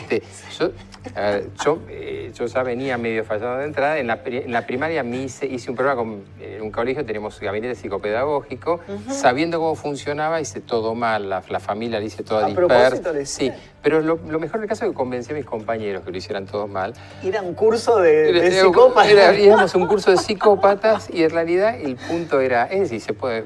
Claro. No funciona así. Por supuesto, los psicólogos que nos van a estar y que están fascinados con esto van a decir, no, nosotros nos damos cuenta. Claro. No way. ¿Te puedo preguntar, perdón, sobre tu especialidad en sí? Porque en eso, perdón, porque no me lo especificaron. No, entonces, pero no pasa. No te hacía la broma, porque, ¿sabes por qué? Porque dijo, vos vas a ver a fulano, me dice mi hija y mi hijo. Sí, mira, vos ya que te estás dedicando al caso del Pepo, vendría a ser para la gente de la cumbia, es el Pepo de no sé qué haces si de YouTube. De rock, también hago rap, también hago muchas cosas, por ahí me conoce por ese campo. Por eso. Ahora últimamente lo tengo un poco, lo tengo un poco dejado de lado, me centré más en YouTube, asesinos, eso, que es algo que siempre me fascinó de toda la vida. A mí me gusta mucho la ficción en sí, de terror y demás. Entonces encontré una beta en YouTube de que nadie estaba contando casos. Aparte, este método de comunicación es fascinante, veo por la gente, porque esta interactividad te quita la cosa así. ¿Qué hago yo? Empezando por dónde. No sé todas, porque sé que haces de muchas cosas. Las médicas, bueno, en Argentina fui neurólogo, psiquiatra, sexólogo, médico legista, psicoterapeuta y especialista en ciencias cognitivas. Entiendo. Y bueno, básicamente después estuve viviendo y trabajando como jefe de residentes en Francia, en París, en Oxford y en Holanda, en Maastricht. Y bueno, en la universidad y demás. Y lo que hago básicamente hoy me interesan los comportamientos, sería una especie más o menos lo mismo. Debo ser un youtuber, porque me interesan los comportamientos humanos. Siempre me interesa. De chico no sabía si iba a ser como Albert Schweitzer por tocar el órgano y ser un monje. Me interesaba siempre el comportamiento humano. Terminó siendo psiquiatra, pero lo primero que quería hacer era Frankenstein, así que... Claro, un poquito de todo, ¿viste? Empezás a buscar, Es que uno siempre es así, yo también hago un poquito de cada Y por eso cosa, cuando me dicen, ¿cuántos títulos? Digo, y no los digas porque a esta edad queda muy mal. Con que digan Enrique ya alcanza. ¿Y siempre seguís preparando cosas nuevas? ¿O sí. A ver, creo que uno tiene que estar mutando constantemente, por eso celebro que vos estés encontrando en esto una nueva vida y seguramente si te veo dentro de 5 años me vas a estar diciendo, no, mira, ahora lo que pasa la onda está acá. Es que yo creo que yo hace 10 años que estoy en YouTube y siempre me mantuve en 10 años. ¿Y hoy qué viene después? ¿Qué es por dónde te parece que viene todo esto? Por dónde me parece, bueno, en YouTube también, este tipo de casos que estoy haciendo, la gente está prestando mucha atención en YouTube. Videos largos de 15 minutos contando casos criminales, desapariciones, misterios, está muy, muy en boga, está muy de moda. ¿Sabes por qué te pregunto? Porque casualmente, ¿quiénes son los que están siempre a la vanguardia de la mutación? Los criminales. Los criminales son los que están, siempre están por delante de todo. Entonces, ver para dónde, uno tiene que estar pensando para dónde va. ¿En qué estoy yo trabajando hoy? Estoy fascinado con el fenómeno del transhumanismo y la inteligencia artificial. ¿Por qué? Porque en realidad estamos muy preocupados por perfiles criminales y los perfiles criminales ya son los bots. Hoy un bot seduce para el grooming, ya viejo. Hoy tenés un bot que te hace grooming. ¿En serio? Claro. No sabía eso.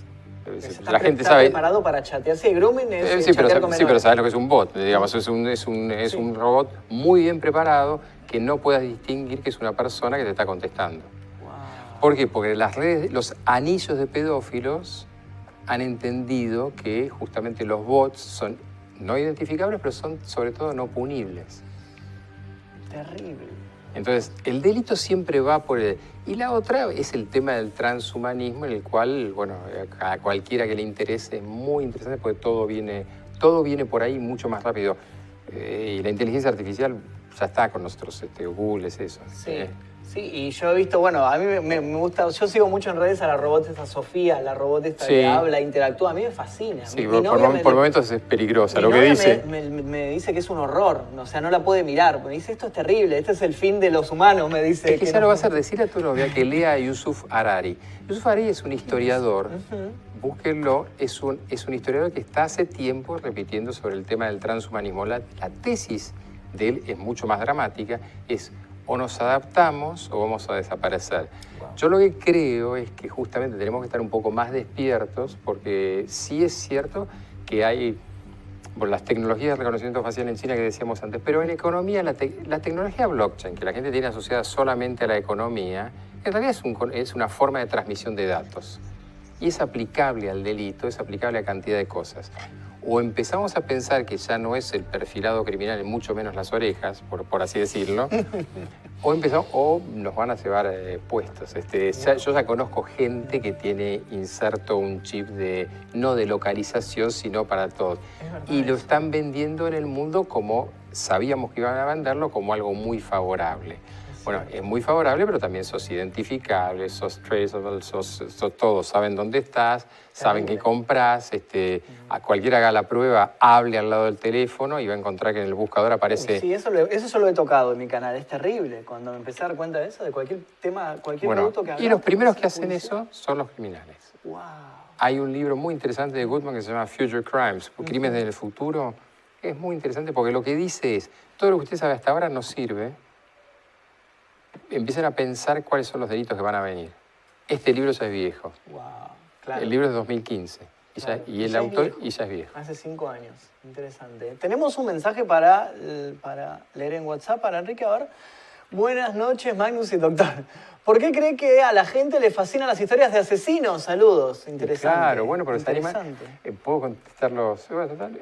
Sí, porque hacen lo que nosotros quisiéramos hacer. Se animan a hacer lo que nosotros queremos hacer, pero no lo hacemos. En realidad, la fascinación por los delincuentes es que en realidad... Tu programa se llama La Zona Oscura, ¿no?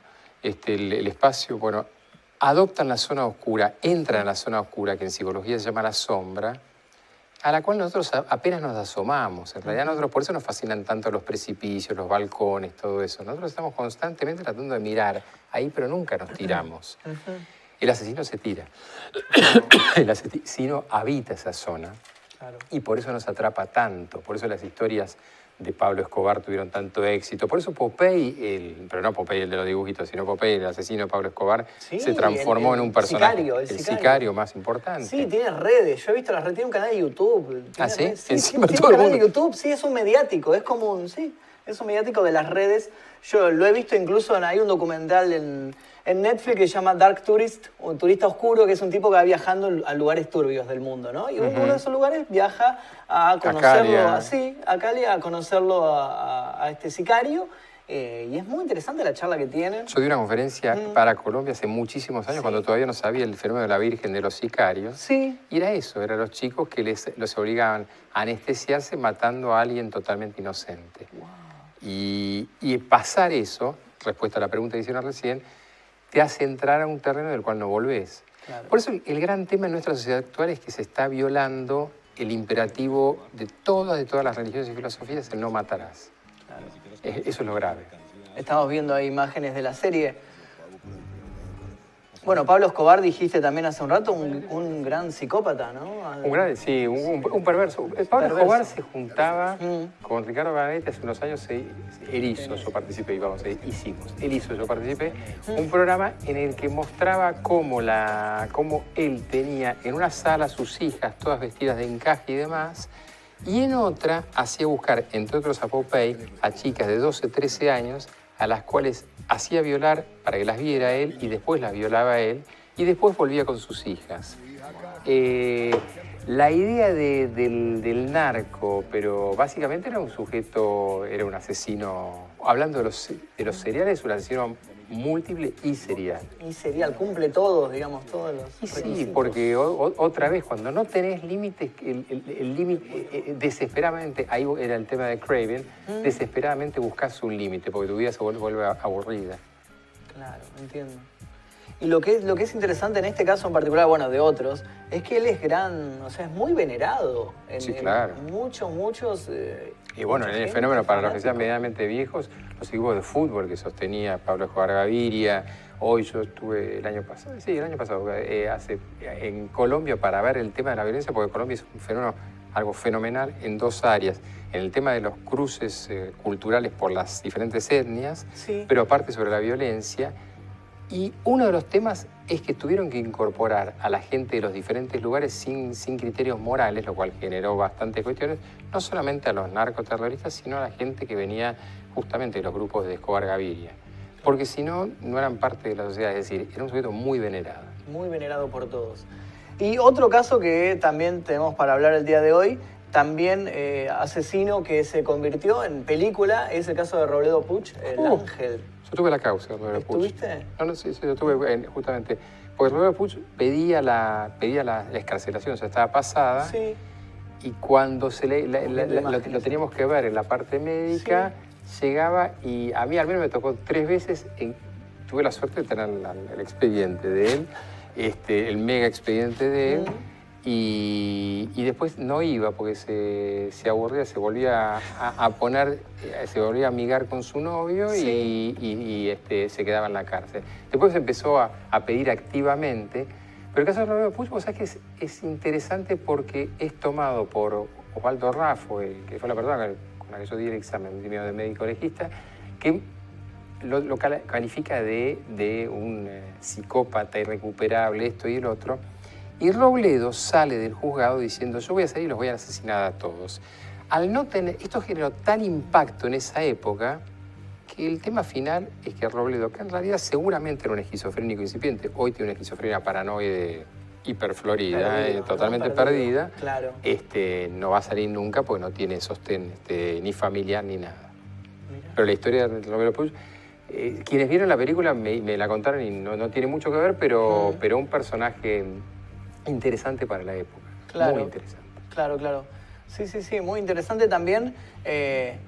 Comparte en común con Ted Bundy el tema de que era también, o sea, tenía aspecto seductor y demás, o sea, también por eso se gana el apodo del ángel, ¿no? Claro, joven, lindo. Y la gente proyecta sobre él. Yo me acuerdo, una vez alguien me dice, no, y hablaba alemán y tocaba el piano, y empiezan a agregarle cosas y hacíamos simultáneas de ajedrez. No, el único tema es que lamentablemente, como la gente, el asesino tenía que ser el morochito de tal cosa, él no lo era. Y encima esto pasa en una zona en Florida, entre Florida y Vicente López, y todo ocurre en la zona por ahí. Entonces, en realidad, en esa zona no se cometían crímenes. El mismo tema que los puchos. En realidad, supuestamente, ¿por qué muchos de estos sujetos no son encontrados y demás? Porque la sociedad espera que otra vez las cosas vengan de un lugar predeterminado. Claro.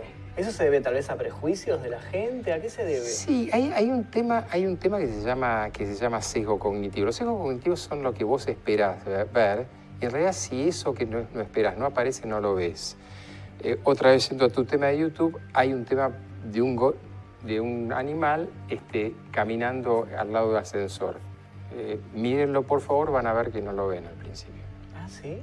No lo ves. O sea, no lo ves. O sea, psicológicamente no lo ves. Si y después cuando te lo señalan, lo ves. Wow. Hay una teoría, pero es una teoría de los antropólogos, que parte de la gran matanza de los españoles cuando llegan los conquistadores, era que los españoles venían con unos mastines muy impresionantes, pero acá, en teoría, no había perros de ese tamaño o no había perros. Y la sorpresa fue que los indígenas no entendían qué era lo que los atacaba. Cuando vos no entendés algo, cuando vos no entendés de dónde viene, ese es el terror. El terror es lo innominado, lo que viene de la oscuridad otra vez. Por eso tenemos miedo a la oscuridad, al raro, a lo que viene. O el malo es el tatuado. ¿Por qué se tatúan tanto en la cárcel? Para parecer más malos en realidad. Porque eso va a hacerlos más malos. O el jaca, el cosa es eso. Esa cosa de la rareza, la animalidad, la bestialidad. Lo que no se conoce es lo que nos inspira temor. Pero eso lo tenemos bien fijos en nuestro cableado neuronal. Aprendimos a que lo diferente era lo peligroso. Claro. Y entonces, bueno, en un principio fue supervivencia, hoy es prejuicio.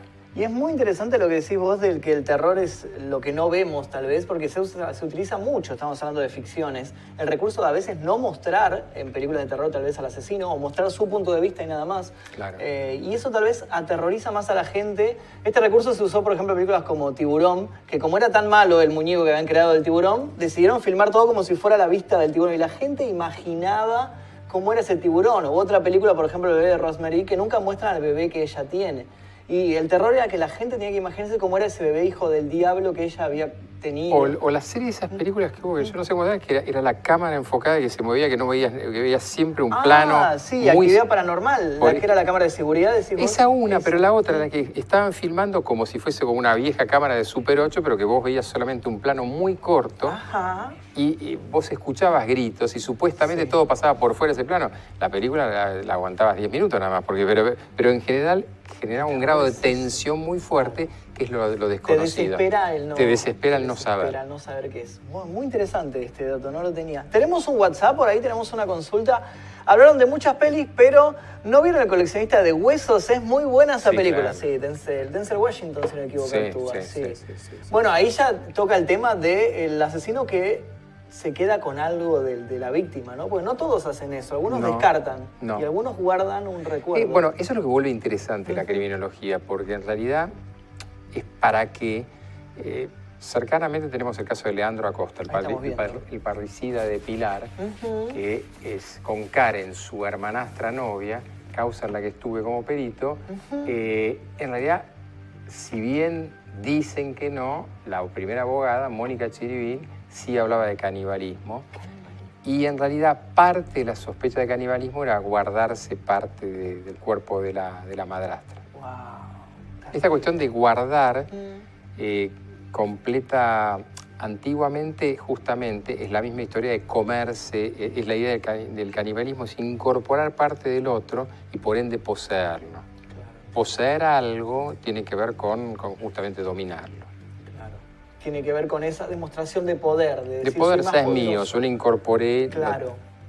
Entonces a eso se refiere cuando hay un asesino que se queda con algo. Sí, o lo que comentaste antes, los pedazos de piel. De piel, que creaba objetos con... Sí, el nazismo no lo hacía porque si no necesitaba billeteras de eso, porque sí. Es cierto. Es impartir el terror e instalar la idea de somos quienes han dominado a estos. Claro. Estos otros, los conquistadores. Los conquistadores. Claro. Muy y los transformamos en cosas. Claro. No solamente los cosificamos, sino que de hecho es una cosa. Literal es una cosa. Un jabón, claro. La calavera donde los vikingos tomaban el vino de Calvados, era ni más ni menos que era el cráneo de los enemigos. Y sobre eso bebían la hidromiel. La hidromiel que es un aguardiente de miel fermentada. Sí, interesante, muy bueno. ¿Tenemos algún WhatsApp más? ¿Tenemos alguna coleccionista de huesos? Dicen por ahí.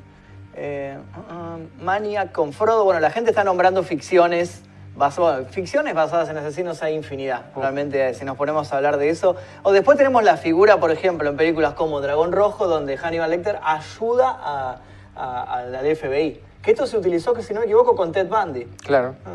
Se empezó a implementar con él, ¿no? Claro. Bueno, en realidad... Perdón, ahí tenemos. ¿Cómo sería la mentalidad o psycho de Joaquín Chapo Guzmán?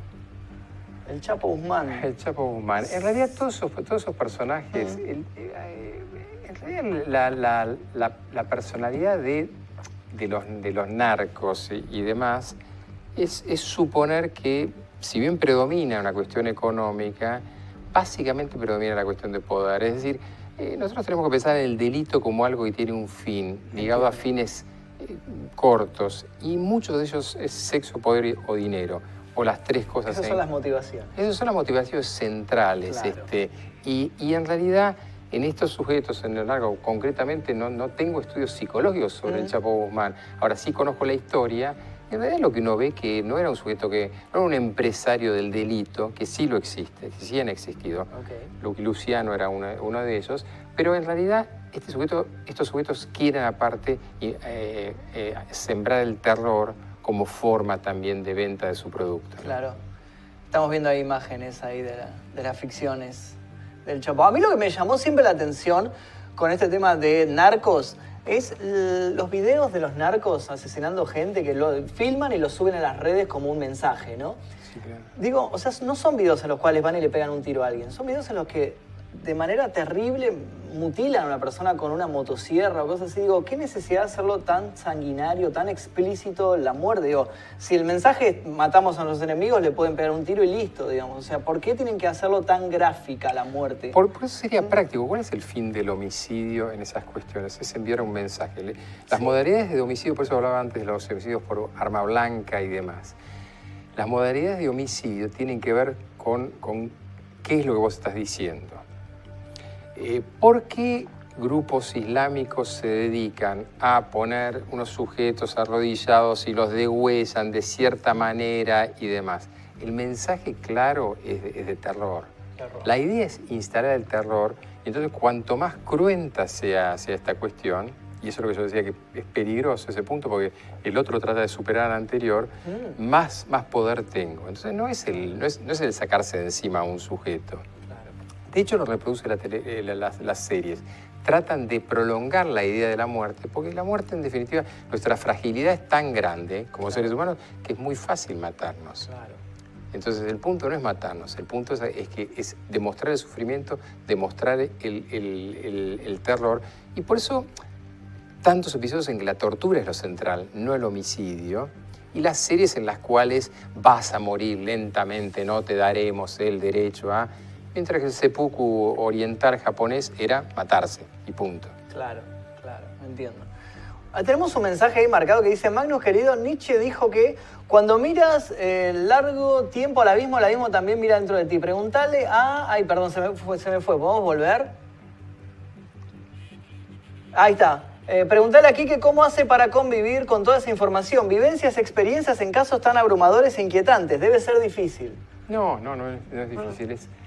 Es fascinante porque es el alma humana, ¿no? Claro. En realidad es fascinante porque realmente, a ver, yo, aunque parezca insólito, tengo el último libro publicado que se llama Derecho a la Felicidad, no se llama Derecho al Crimen. Es decir, yo creo que básicamente tenemos que ser sociedades que comprendan su capacidad de violencia para desarrollar nuestra capacidad de ser felices, de ser plenos. Ahora, en realidad, el punto es que somos sociedades que huyen de nuestra sombra, que estamos huyendo de nuestra sombra, y por ende la sombra nos termina por atrapar, que eso es lo que decía Nietzsche.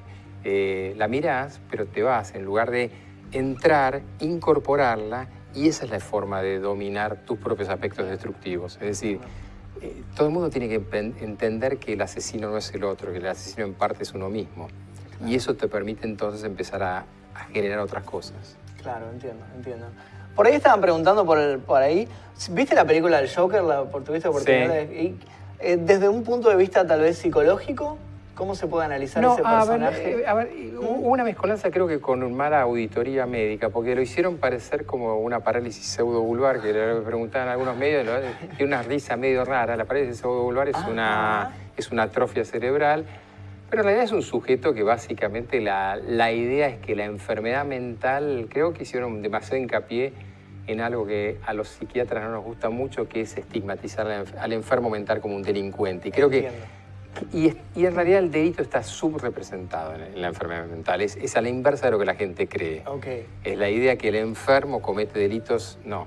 Que muchos sujetos que cometen delitos, obviamente, vamos a decirlo en términos psiquiátricos, están tronados, es otra historia. Pero no quiere decir que tengan una patología y demás. A mí me gustó mucho más la versión de de Heath Ledger. El Ledger. Sí, la de Heath Ledger. Me gustó mucho más. Ese era más formato más criminal, ¿no? Más mafioso, era más otra cosa. Claro, era un sujeto. El sujeto sí no tenía, al crimen. no tenía ningún límite. No tenía entre ellos quemar el dinero. Eso, esa escena es terrible. Consigue la montaña de dinero y le prende fuego, no le importaba. No era claro. su o fin. hace pelearse a dos. Tengo lugar para dos personas, una persona. Una persona, los hace pelear. Los hace pelear. Bueno, eso es claramente lo que haría un criminal. Eso es muy Pablo Escobar, ¿no? Claro. Eso de observar cómo se matan dos tipos que no esperan que los van a poner a matar. Wow. Tenemos un WhatsApp, puede ser por ahí. A ver, quisiera saber qué opina acerca de los asesinatos que se realizan como sacrificio o ofrenda hacia alguna deidad. Bueno, interesante ese tema. Hace poquito estuvimos tocando acá el tema del famoso caso de las hermanas satánicas de Saavedra que habían matado al padre. Hicimos un programa especial sobre este caso, en particular. Bueno, que tenía un poco de canibalismo, tenía un poco de incesto, tenía un montón de factores. Sí, una de las hermanas en realidad tenía lo típico en esas cuestiones. Una de las hermanas toca justamente a la fiscalía de ahí de Saavedra, que ahora es la de Campaña. Pero digamos, una de las hermanas dominaba a la otra. Esto suele pasar en las modalidades criminales. Que si bien actúan... Bueno, pasa en el caso de Leandro Acosta y Karen, en los partidos de Pilar. Leandro obviamente es el que aparece como implicado, pero quien lo moviliza, y por eso hoy Karen está imputada también, es Karen. Tratando de salirse de esto. Entonces esta historia de dos ejerciendo sobre la debilidad de uno, en el caso de las dos hermanas, una era artífice de la movida respecto a la otra también. Claro, la otra, claro. Esto extendido es lo que pasa en las sectas. Es bastante interesante el caso Waco, el caso Jim Jones y demás. Que un líder ordena el suicidio masivo. El suicidio masivo y en Waco es entender que hay que salir a defenderse frente a todo. Bueno, las sectas, el tema de las sectas es algo que tampoco le prestamos mucha atención en nuestro medio. Y realmente pasan a mínima, no habrá tantos homicidios, pero sí hay mucha captación de voluntad. Muchísima, claro. Creo que tenemos una pregunta más por WhatsApp, puede ser, a ver... buenas noches, ¿podrían preguntarle a Quique? Me encanta que te dicen Quique, ya tomaron confianza enseguida. Sí, ¿cuál fue el caso en el que trabajó que le causó mayor impresión? ¿Tenés algún caso que te haya marcado en particular? Que me hayan insultado más es el caso de Fernando Farré, porque fui el perito y todo el mundo decía que yo lo estaba defendiendo. Con lo cual, y en realidad, ¿por qué lo tomo? Pues por una pasión hollywoodense. ¿Dónde iba a haber en qué parte del mundo iba a haber un CEO de empresa que asesinaba a la esposa? El caso es fascinante porque tiene algunos ribetes que no se pueden develar respecto a la relación entre ambos, pero Fernando Farré venía hace mucho tiempo con problemas mentales, pero al mismo tiempo aparece en un momento en que la fiscal tenía que, de alguna manera, lavar su reputación, y es uno de los primeros juicios por jurado también. Entonces, hay muchos elementos, digamos, de lo espectacular, justamente el caso de Leandro Acosta, de los recientes puede ser eso, de los históricos, el caso de Robledo Puig, el caso de Arce con Galeano, Rosana Arce, que fue perito. Arce era el hombre que viene de Estados Unidos y guarda y se mete por ahí y en Capilla del Señor o algo, es una campana me parece, por ahí. Y Rosana Galeano era una chica joven y demás que él la toma como su trofeo. Claro. La madre de él era el motor de todo esto. Y la madre, busquen otra vez también por YouTube, la madre viene y dice que no puede hablar viene a la sede pericial y que dice que no puede hablar en castellano, no entiende. Y yo le digo, fantástico, porque mi lengua materna es el inglés, cosa que es cierta. Y le digo, con lo cual estoy cansado y empiezo a hablar. Y me dice ella en perfectísimo castellano, no entendió, no voy a decir absolutamente nada. Ahora, la cuestión es que Arce cae en la Argentina porque era informante del FBI. Y la desgracia es que Rosana Galeano no estaba enterado que Arce no era un tipo tranquilo, sino que era un tipo que estaba guardado, no se lo podía azuzar mucho. Claro. Algo similar, Fernando Farré tenía unas cuestiones, pero Fernando Farré estaba en tratamiento psiquiátrico, pero nadie percibió que era una bomba de tiempo. Estaba por estallar. Estaba por estallar. Claro. ¿Qué otro caso hay en el mundo así de asesinatos a ese nivel? Y una película, el caso del asesinato de Von Bülow, que trabaja Jeremy Irons y Glenn Close. Pero si no, no hay casos de ese tipo. Entonces esos casos son los que yo recuerdo así interesantes. Que te hayan marcado. Bueno, y de los últimos, el caso de Russo, Es muy impresionante ver como un pediatra del hospital más importante de la Argentina, no es un homicidio, pero tenía una colección de no sé cuántos terabytes de pornografía, usando, buenísimo el lugar, porque la gente entendía, yo tuve que explicarles qué eran los peer-to-peer, le digo, ¿cómo usan actualmente? En esa época era el Emule o el compartir datos, claro, sí. Bueno, por esa vía. Por esa vía. Y yo digo, bueno, hoy no, las vías son otras. Pero este hombre había empezado por esa vía y era muy, muy impresionante porque los testigos que se llaman de concepto, es decir, la gente que dice que Josecito es bueno, al día siguiente cantidad de médicos salían a decir, pero no, mire, publica en las revistas científicas. ¿Qué tiene que ver? Sí, ¿no? Claro, claro. Pero era eso. Como si eso fuera un aliciente, digamos. Entonces el delito en realidad te ilustra mucho la sociedad en la que habita ese personaje, ¿no? El caso de Leandro Acosta y Karen, había dos hermanitos, dos hermanastros, que supuestamente, ese era un argumento de Leandro, un tipo joven con un cáncer de colon y colostomía, por lo cual no pudo nunca haber cargado los cadáveres, por lo cual la duda si no hubo otras personas, al día de hoy no lo sabemos. Wow. Entonces, todo eso es esa historia de la criminología que lo hace interesante. Fascinante. Y si hablamos de casos actuales de Argentina, tenemos el caso de Nair Galarza. ¿Te tocó este caso? ¿Tuviste No, la tengo como seguidora de Instagram, pero creo, ¿Te o alguien. sigue en Instagram? Sí, o un... Wow. No, bueno, ¿sabes que lo uso para charlas para jueces cuando le digo, miren, ¿por qué hay que cambiar el paradigma de la justicia? Sí. ¿Alguno de ustedes tuvo alguna vez un representante artístico dentro de una causa? Es único. Bueno, te ilustra lo que es hoy el delito. La causa pasó a ser una causa manejada en algún punto por un representante artístico. Entonces, eso ilustra un poco cómo el crimen va mutando y cómo de golpe también es cierto que hubo que exponer a una mujer, es cierto, la asesina por detrás y demás, pero tuvo un grado de agresión por parte de la gente muy superior al esperable. Cercanamente tenemos el caso Iggy, una chica lesbiana, mujer lesbiana, que asesina, posiblemente va a ser, no sé si no tiene pena o cómo es el asunto, pero bueno, en todo caso no ha tenido el mismo cauce. Nair está presa hasta los 50 y pico de años. Terrible. ¿Y pensás que durante toda su vida va a tener la exposición que tiene ahora? Por ejemplo, casos como Charles Manson siguió teniendo exposición durante toda su vida, desde que lo encerraron hasta que murió, hasta los 80 y pico de años tenía cuando murió. ¿Pensás que Nair puede llegar a suceder esto? El tema es como que se arme después. En realidad, Charles Manson lo que pasa es que armó un culto por detrás de él. Claro. Acá viene el síndrome Barreda. Hay que ver qué hace la gente con ese hito. Claro, entiendo. Y qué adjudicación le va dando, ¿no? Claro. Una última pregunta y después vamos cerrando el programa. ¿Qué opina Quique sobre Hobbes, que postula que el hombre es malo por naturaleza, y sobre Rousseau, que dice que el hombre nace bueno pero se corrompe por diversos factores como la envidia? ¿Adhiere a alguna de estas posturas? Posturas filosóficas muy clásicas, bastante conocidas. Es que yo creo que son esas, son clásicas y eran lo que... Yo diría que por qué hay que leer los libros y luego tirarlos, porque en realidad hay que hacer el propio concepto, ¿no? Y que si hoy estamos hablando de transhumanismo y demás, sí hay que leer los clásicos. Y bueno, entre los casos, Rousseau y la teoría del contrato social no puede no ser leído. Hay que leerlo porque hoy tenemos la ruptura del contrato social. Ahora, no entender que nos está corriendo por delante otros problemas mucho más importantes es otra cosa. Es otra cosa. Muy, muy interesante. Bueno, vamos cerrando el capítulo del día de hoy. Muchísimas gracias, Enrique, por habernos acompañado. La verdad que interesante. Abrió la cabeza, la verdad, de una manera... ¿En serio? Sí, me contaste un montón de cosas que sinceramente nunca había pensado. Lo de la necesidad de exponerse, lo de la necesidad de trascender de lo que sea, como aferrarse a algo para trascender. La verdad que en ese concepto nunca lo había pensado. En realidad son todos como chiches, son todos mentiras, pero en realidad...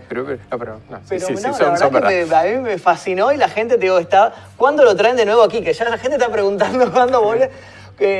No sé cómo puedo seguir mi vida sin Quique. Enrique se casa conmigo. Gracias, Quique. Volvé, por favor. Pero no alcanzo a verlo. Pregunta, dado mi orientación sexual, que es heterosexual, ¿preguntan hombres o mujeres? Son hombres y mujeres, hay todo. Bueno, en realidad, o sea, tienen muchos nombres que son... pero no sabemos tampoco. No sabemos. ¿Qué pregunta la mía, no? Porque también, pero algunos son Nico Villa, Juan, pero otras se llaman... No, Nico Villa, Juan, por el momento paso. Pero otros tienen nombres, Belulita Gamer, dice Quique, no te vayas. Una que se llama Creo que ya es tarde para no Miwa, quedarme. claro, ya estamos cerrando. Ya Ya están nos corre el cerrando, reloj. Miwa tenía un nombre japonés, una chica dice, yo soy hombrecito pero tengo pochola. Bueno, también, Bueno, claro, te felicito, por supuesto. te felicito porque todavía no te he superado. Pero... Claro, Quique, no te vayas, dicen por ahí. Soy lo que quieras, dicen por ahí también. Bueno, pero está bien. Belulita dice, casate conmigo, soy mujer. Bueno, igual cosechaste fanáticos entre hombres y mujeres. Eso es bueno porque prontamente nos lanzaremos a la política después de esto, ya que tenemos tantos resultados. No sé cómo ves una fórmula. Puede ser, me parece que ¿Por qué lo hacemos? Hagámoslo. Hemos visto a cada uno que sí, la verdad ¿por qué uno no? ¿Por qué sigo? Yo me lo pregunto todo el tiempo, todo el tiempo. No somos motonautas, no somos nada, pero somos youtubers. Claro, sí, de las redes, así que tranquilamente podemos competir ahí con otros. Con otros, seguro. Pues síganlo a Enrique, tenemos ahí arroba Enrique de Rosa en Instagram y en Twitter también. Síganlo. Enrique, parecés de 30, ¿cuál es el secreto de la juventud? Bueno, mirá, yo veo que vos tenés canas y yo si bien tengo canas también, yo igual tengo canas. ¿Pero son reales? Algunas son reales y estoy como, en realidad estoy haciendo esto para ir como, viste, la transición a mi edad la gente se pega con un coso que le llamaban antiguamente Carmela, una cosa empetrolada, espantosa. No, esto es así. Se fue transformando de rubio a esto. Claro, bueno, yo estoy haciendo esto para pasar la transición que sea como, viste, más gradualmente. Yo tenía el pelo rojo hasta hace poquito, pero ya a los 35 ya pienso ya más, viste, en la madurez. Entonces, cuando tenga más canas nadie se va a dar cuenta si son reales. Yo todavía no maduré con 61, así que no. Muchísimas gracias, Enrique, por haberme acompañado el día de hoy. La verdad que me fascinó todo lo que nos viniste a contar. Aprendimos muchísimo. Y bueno, esto es todo por el día de hoy. Mi nombre es Magnus Mefisto, me despido aquí en la zona oscura. Estuvimos tocando hoy el fascinante tema de los asesinos en serie. Nos estuvo acompañando Enrique de Rosa. Síganlo en las redes, les repito, arroba Enrique de Rosa en Instagram y en Twitter. Pueden hacerle preguntas ahí. Después si les contesta eso ya es cuestión de él. Ahí ya no manejo. Pero bueno, nosotros nos veremos seguramente este jueves a partir de las 22 horas. Tenemos un nuevo programa dedicado a lo paranormal este jueves. Así que hasta el próximo programa y tengan dulces sueños si es que pueden dormir.